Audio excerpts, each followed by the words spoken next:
Hello guys, आज हम पढ़ेंगे क्लास 8 का चैप्टर है बल तथा दाब। बल के बारे में पढ़ेंगे। बल को इंग्लिश में कहते हैं फोर्स। बल क्या होता है? किसी वस्तु को खींचना या धक्का देना क्या कहलाता है? बल कहलाता है। जैसे हम समझते हैं कि ये कोई गेंद है, ये क्या है? गेंद है, और ये कौन से बिंदु पर रुकी हुई है? ए बिंदु पर। और हमने इस साइड से क्या दिया? इस पर धक्का दिया। क्या दिया? धक्का। और ये गेंद लुढ़क कर कहाँ पर पहुंच गई? बी बिंदु पर पहुंच गई। कौन से बिंदु पर पहुंच गई? बी बिंदु पर पहुंच गई। तो ए गेंद को धक्का दिया तो बी बिंदु पर पहुंच गई, और वस्तु को धक्का देना क्या कहलाता है? बल कहलाता है। दूसरा, बल। बल क्या है? खींचना। किसी वस्तु को खींचना भी क्या कहलाता है? बल कहलाता है। जैसे ये कोई दरवाजा है जो खुला हुआ है। क्या है? खुला हुआ दरवाजा है, और इसे हम जब बंद करते हैं तो हम अपनी तरफ खींचते हैं। तो इसे हम बंद करेंगे ना तो दरवाजा हो जाएगा बंद। क्या हो जाएगा? बंद हो गया दरवाजा। तो इसमें हमने कौन सी क्रिया की? खींचा। हमने क्या किया? खींचा। और किसी भी वस्तु को खींचना भी क्या कहलाता है? बल कहलाता है। तो हम याद रखेंगे कि किसी वस्तु को धक्का देना भी क्या है? बल है। और किसी वस्तु को खींचना भी क्या है? बल है। तो बल की परिभाषा क्या होती है? किसी वस्तु को खींचना या धक्का देना क्या कहलाता है? बल कहलाता है। अब हम सेकेंड पॉइंट की बात करेंगे। बल एक सदिश राशि है। कौन सी राशि है? सदिश राशि है। राशि दो प्रकार की होती है। एक तो राशि होती है सदिश राशि, और दूसरी राशि होती है अदिश राशि। बल इनमें से कौन सी राशि है? सदिश राशि है। बल कौन सी राशि है? सदिश राशि है। सदिश राशि वह राशि होती है जिसके पास परिमाण होता है। क्या होता है? परिमाण होता है। और दूसरी क्या चीज होती है? दिशा होती है। तो सदिश राशि है बल। बल के पास कितनी चीजें हैं? दो चीजें हैं। बल के पास परिमाण है, और बल के पास क्या है? दिशा है। परिमाण क्या होता है? परिमाण कोई संख्या होती है, जैसे 10, 18, 34, 50, ऐसी जो संख्याएं होती है ना, वो क्या होती है? परिमाण होती है। दिशा, किसी भी वस्तु को हम धक्का देंगे या खींचेंगे तो उसकी दिशा होगी। जैसे हमने इस गेंद को धक्का दिया तो कौन सी दिशा में गई? ए से बी दिशा की तरफ गई। तो बताओ, बल के पास तो क्या होती है? दिशा होती है। ऐसे ही हमने दरवाजे को बंद किया तो उस साइड से किस साइड में खींचा? अपनी तरफ खींचा। तो ये भी क्या होता है? बताओ, ये भी बल की दिशा है। अर्थात बल के पास दिशा तो होती है, और बल का परिमाण, बल का क्या होता है? परिमाण भी होता है। अभी हम देखेंगे बल 10 न्यूटन भी होगा, 18 न्यूटन भी होगा, 34 न्यूटन, 50 न्यूटन। तो संख्या होती है, वो तो होता है परिमाण। तो बल क्या है? एक सदिश राशि है। कौन सी राशि है? सदिश। सदिश राशि क्या होती है? दोबारा पढ़ते हैं। बल तो एक सदिश राशि है, अर्थात बल के पास कितनी चीजें होंगी? दो चीजें, परिमाण और दिशा होंगी।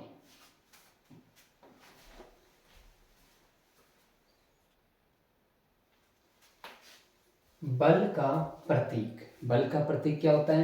एफ। क्या होता है? एफ। बल को इंग्लिश में फोर्स कहते हैं, और फोर्स में भी क्या आता है? पहला अक्षर एफ आता है। और हमें याद रखना है, फोर्स से बल का प्रतीक क्या होता है? कैपिटल एफ होता है। बल का एस आई मात्रक, बल का एस आई मात्रक क्या होता है? किलोग्राम मीटर प्रति सेकंड होता है बल का एसआई मात्रक।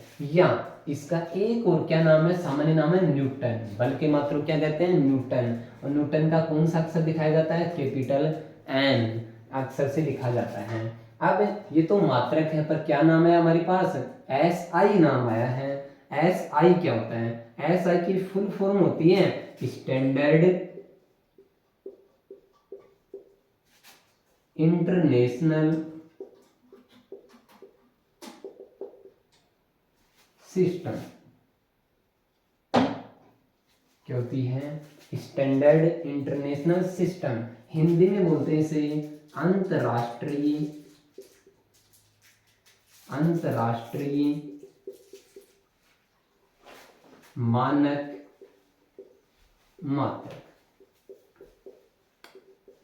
किसी भी वस्तु या किसी भी राशि के बहुत सारे मात्रक होते हैं, पर पूरे के पूरे संसार या विश्व में उनके कुछ मानक है, सभी ने उन मानकों मात्रक को मान रखा है, उन्हें कहते हैं मानक मात्रक। क्या कहते हैं? मानक मात्रक कहते हैं, जिन्हें सर्वसम्मति से सभी देशों में क्या है, माना जाता है। तो बल का कौन सा मात्रक पढ़ रहे हैं हम? ऐसा ही मात्रक पढ़ रहे हैं, बल का ऐसा ही मात्रक है जो मानक मात्रक है, इसलिए कहते हैं कि बल का ऐसा ही मात्रक होता है किलोग्राम मीटर प्रति सेकंड। और इसे सामान्यतः सामान्य प्रचलित नाम क्या बल के मात्रक का? न्यूटन। इसे कैपिटल एन से लिखते हैं। न्यूटन शब्द कहां से आया? हमारे एक वैज्ञानिक हैं जिनका नाम है sir Isaac Newton. Sir Isaac Newton. तो उनके रेस्पेक्ट में, उनके सम्मान में, क्योंकि उन्होंने हमें सबसे पहले बल के बारे में बताया, इसलिए उनके सम्मान में हम बल का मात्रक क्या याद करते हैं? न्यूटन याद करते हैं। क्या याद करते हैं? न्यूटन। अब हम पढ़ेंगे बल का सूत्र। क्या पढ़ेंगे? बल का सूत्र। बल का सूत्र होता है बल बराबर द्रव्यमान गुणा त्वरण। द्रव्यमान गुणा त्वरण, या इसे दूसरी फॉर्म में क्या लिखते हैं? F बराबर m गुणा a। m गुणा a। द्रव्यमान, इस सूत्र में क्या शब्द आया? बल गुणा द्रव्यमान, बल बराबर द्रव्यमान गुणा त्वरण। अब हम पढ़ेंगे कि द्रव्यमान क्या होता है। द्रव्यमान, द्रव्यमान होता है किसी वस्तु में, किसी वस्तु में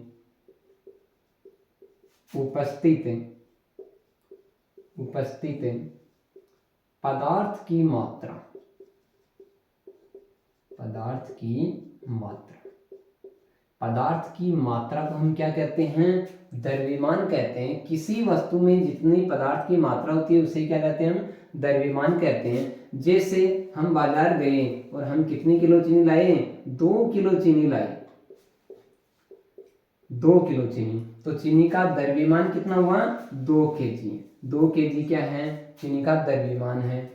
जैसे ये हमारे पास कोई गिलास है और इस गिलास में हमने पानी भर रखा है और पानी इसके अंदर 50 ml। कितना है? 50 ml। तो ये पदार्थ की मात्रा है। पदार्थ पानी की मात्रा कितनी है? 50 ml है। तो 50 ml भी क्या हुआ? द्रव्यमान हुआ। क्या हुआ? द्रव्यमान हुआ। तो द्रव्यमान हम समझे किसी वस्तु के पास जितना पदार्थ होता है उसे हम क्या कहते हैं? द्रव्यमान कहते हैं। जैसे बल का मात्रक, बल का प्रतीक F होता है, वैसे द्रव्यमान का प्रतीक क्या होता है? स्मॉल m होता है। क्या होता है? स्मॉल m होता है। अब हम दूसरी बात करेंगे कि त्वरण क्या होता है। किसकी बात करेंगे? त्वरण की। त्वरण को समझने के लिए आपको पहले किसके बारे में ज्ञान होना चाहिए? वेग के बारे में ज्ञान होना चाहिए। किसके बारे में? वेग के बारे में। वेग देखो क्या होता है? वेग कोई भी वस्तु है, जैसे कोई बॉक्स है, इस बॉक्स को हमने यहां से इस साइड में क्या दिया? धक्का दिया। क्या दिया? धक्का। और बॉक्स कहां से? यहां से वहां पर चला गया। और बॉक्स ने कितनी दूरी तय की? मान लो बॉक्स ने तो कितनी? 50 मीटर दूरी तय कर ली। कितनी दूरी तय कर ली? 50 मीटर दूरी तय कर ली। अब दूसरी बात, मान लो 50 मीटर दूरी तय की तो इसमें कुछ ना कुछ समय तो लगा होगा।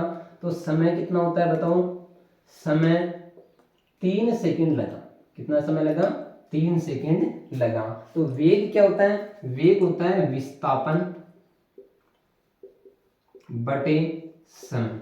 विस्थापन बटे समय। विस्थापन होता है किसी वस्तु की दूसरी दिशा में चली गई दूरी होती है। दूरी क्या होती है? विस्थापन होती है। तो दूरी कितना चला ये बॉक्स को? 50 मीटर चला। कितना चला?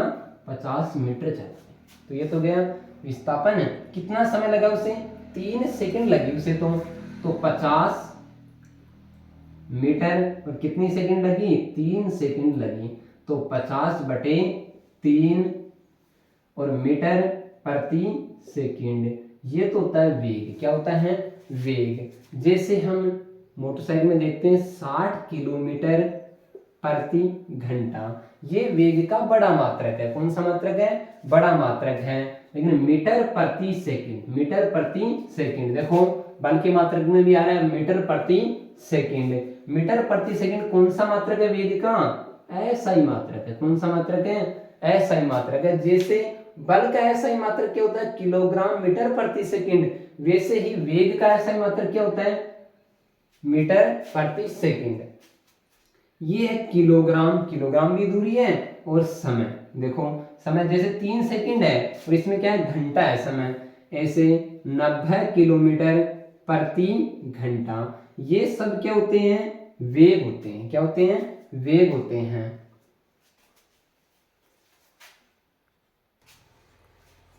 मीटर प्रति सेकंड। ऐसे ही ये तो वेग बढ़ा, त्वरण क्या होता है? त्वरण बराबर होता है वेग बटे समय, वेग बटे समय। अब वेग कितना होता है? वेग हमने निकाल लिया, सीख लिया कि विस्थापन बटे समय से हम वेग निकालते हैं। हमारा वेग आया है मीटर प्रति सेकंड में, हम क्या लेते हैं? वेग लेते हैं, और नीचे समय है सेकंड में, तो यहाँ पे दो समय हो गए। तो सेकंड का भाग वेग में किसका भाग दे रहे हैं? समय का भाग दे रहे हैं। तो सॉरी, यहाँ पे 1 नहीं आएगा, यहाँ पे तो क्या आएगा? 2 आएगा। तो बल का ऐसा मात्रक क्या होता है? किलोग्राम मीटर प्रति सेकंड स्क्वायर, मीटर प्रति सेकंड स्क्वायर होता है। तो ये होता है त्वरण। त्वरण क्या होता है? फिर से रिपीट करते हैं। किसी वस्तु को धक्का देते हैं तो उसमें क्या उत्पन्न होता है? बताओ, वेग उत्पन्न होता है। क्या उत्पन्न होता है? वेग। और वेग में यदि परिवर्तन आ जाए, क्या आ जाए? परिवर्तन। परिवर्तन आएगा तो वेग में परिवर्तन होने में भी क्या लगेगा? बताओ, समय लगेगा। क्या लगेगा? समय। तो वेग बटे समय, वेग बटे समय। और वेग में होने वाले परिवर्तन को क्या कहते हैं? हम तो त्वरण कहते हैं। क्या कहते हैं?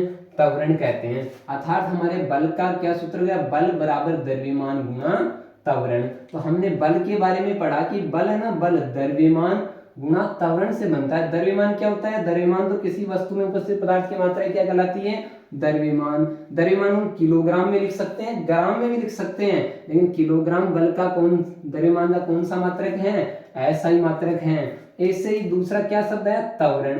त्वरण से पहले किसके बारे में पढ़ा हमने? वेग के बारे में पढ़ा। वेग क्या होता है? विस्थापन बटे समय। विस्थापन तो दूरी होती है, जैसे 50 मीटर और कितने समय लगा? 3 सेकंड, तो 50 बटे 3। ये तो क्या हो गया? मीटर प्रति सेकंड क्या है? वेग है।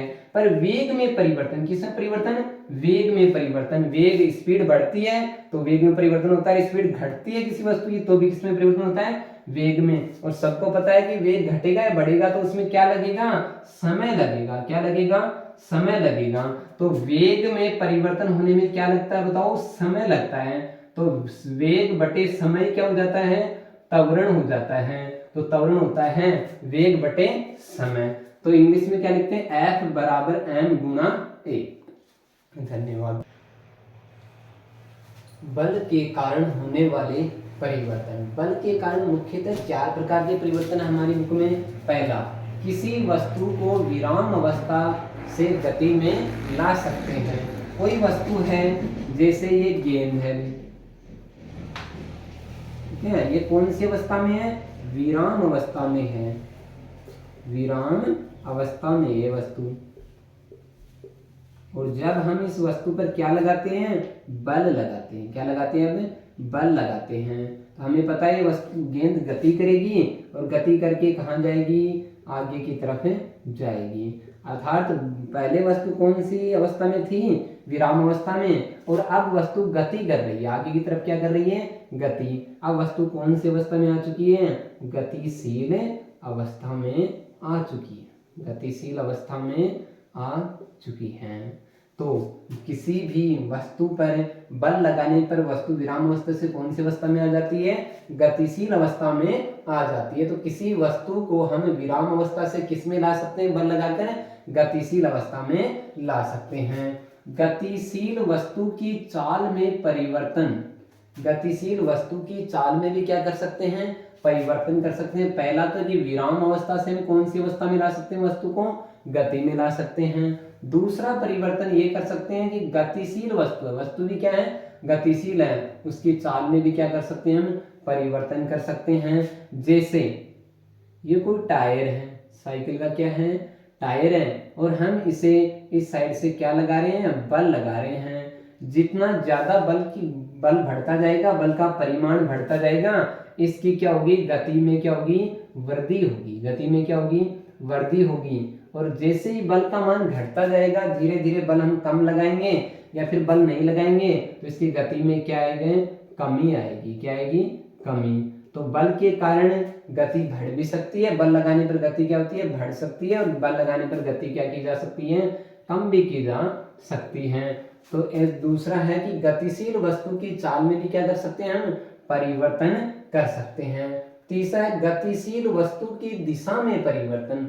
गतिशील वस्तु है, जैसे ये हमारे पास कोई रूम है भाई, और रूम में यहाँ से हमने एक गेंद है, गेंद इसको धक्का दिया। क्या दिया, धक्का दिया। और गेंद कौन सी अवस्था में आ जाएगी बताओ, अभी तो विराम अवस्था में थी, अब कौन सी अवस्था में आ जाएगी, गतिशील अवस्था में आ जाएगी। कौन सी में आ जाएगी, रेस्ट से कौन सी अवस्था में आ जाएगी, ये तो गतिशील अवस्था में आ जाएगी। और उसके बाद जैसे ही इससे टकराएगी, टकराने के बाद में कौन सी दिशा में चली जाएगी, दूसरी दिशा में चली जाएगी। अर्थात हम किसमें परिवर्तन कर सकते हैं, बल लगाकर वस्तु की दिशा में भी क्या कर सकते हैं, परिवर्तन कर सकते हैं। वस्तु की आकृति में परिवर्तन क्या कर सकते हैं, वस्तु की आकृति में भी परिवर्तन कर सकते हैं। जैसे हमारे पास ये कोई बलून है, और ये बलून में हम हवा भरेंगे, तो हवा भरने से बलून क्या हो जाएगा, फूल जाएगा, अपने आकार में क्या कर लेगा, वृद्धि कर लेगा। ऐसे ही जब हम आटा गूंथते हैं, क्या गूंथते हैं, आटा गूंथते हैं, तो आटा भी क्या हो जाता है, अपने आकार में क्या दिखाता है, परिवर्तन करता है। क्या करता है, आकार में परिवर्तन करता है। तो हम क्या कर सकते हैं बताओ, कि वस्तु पर बल लगाकर उसकी आकृति आकार में भी क्या कर सकते हैं, परिवर्तन कर सकते हैं। तो बल से हम कौन कौन से कार्य कर सकते हैं, 4 कार्य कर सकते हैं। पहला, किसी वस्तु को कौन सी अवस्था से, विराम अवस्था से। जब कोई वस्तु कौन सी अवस्था में, रेस्ट या कौन सी अवस्था में, विराम अवस्था में है, तो विराम अवस्था से कौन सी अवस्था में आ जाएगी, वो गतिशील अवस्था में आ जाएगी जब हम उसमें बल लगाएंगे तो। और गतिशील वस्तु, कौन सी वस्तु, जब वस्तु गतिशील है, तो गतिशील वस्तु पर हम बल लगाकर वस्तु की गति को क्या कर सकते हैं, कम भी कर सकते हैं, और वस्तु की गति को क्या कर सकते हैं, बल के कारण बढ़ा भी सकते हैं। तो दूसरा है कि गतिशील वस्तु की चाल में भी क्या कर सकते हैं, परिवर्तन कर सकते हैं, उसकी गति में क्या कर सकते हैं, परिवर्तन कर सकते हैं। तीसरा, गतिशील वस्तु की दिशा में परिवर्तन। किसमें, गतिशील वस्तु की दिशा में भी क्या कर सकते हैं, परिवर्तन कर सकते हैं। जैसे रेस्ट में थी, पहले तो किस में आई, ये विराम अवस्था से कौन सी अवस्था में आ गई, गतिशील अवस्था में आ गई ये। और उसके बाद जैसे ही वो दीवार से टकराई, अब उसकी दिशा भी बदल गई। पहले तो दिशा कौन सी साइड थी, लेफ्ट टू क्या थी, राइट थी। अब वह राइट से लेफ्ट में ना आकर कौन सी, दूसरी दिशा में चली गई। तो हम दिशा में भी क्या कर सकते हैं, परिवर्तन कर सकते हैं। और वस्तु की आकृति में भी क्या कर सकते हैं, हम परिवर्तन कर सकते हैं। जैसे बलून को फुलाकर हम बड़ा कर सकते हैं, और हवा निकालकर फिर से छोटा कर सकते हैं। घर पे हम आटा गूंथते हैं, तो उसमें आटे के आकार में भी क्या होता रहता है, परिवर्तन होता रहता है। तो वस्तु की आकृति में क्या कर सकते हैं, हम परिवर्तन कर सकते हैं।